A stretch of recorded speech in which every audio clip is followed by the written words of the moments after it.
30 ஆண்டு காலம் 35 ஆண்டு காலம் புரட்சித்தலைவர் எம்ஜிஆர், புரட்சித்தலைவர் அம்மா அவர்களுடைய கீழ் பணியாற்றி அரியலூர் மாவட்ட கழக செயலாளராகவும் தமிழ்நாடு மாநில தலைமை கூட்டுறவு வங்கி தலைவராகவும் கவிதா ராஜேந்திரன் என்கின்ற நான் பணியாற்றினேன்.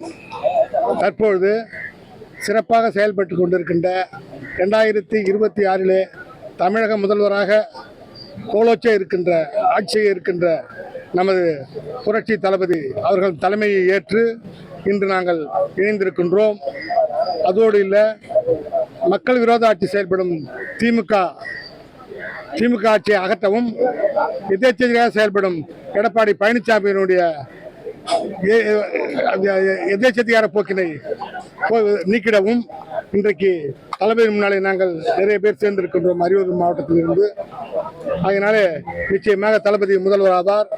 ஏழை எளிய மக்கள் மற்றும் தாய் குலங்கள், இளம் சிறார்கள், நல்ல முறையில் இன்றைக்கு இளைஞர்கள், பெண்கள் அனைவரும் இன்றைக்கு தளபதிக்கு உறுதுணையாக இருந்து நிச்சயமாக 2026 அரியணை ஏற முயற்சி செய்து கண்டிப்பாக நிச்சயமாக வெற்றி பெற்று இன்றைக்கு முதலிடத்திலே வந்து 2024 முதலமைச்சராக பதவியேற்பார் என்று கூறிக்கொண்டு எனக்கு வாய்ப்பு அளித்த உங்களுக்கு நன்றி கூறி விடைபெறுகிறேன்.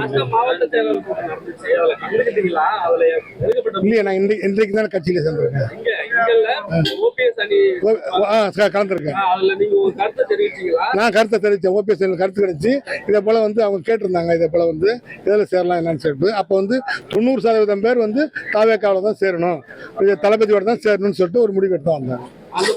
அதில் மைக்கில் நானும் பேசினேன். அப்போ அந்த இதில் பேசி நான் தான் ஃபர்ஸ்ட் ஆரம்பிச்சேன்.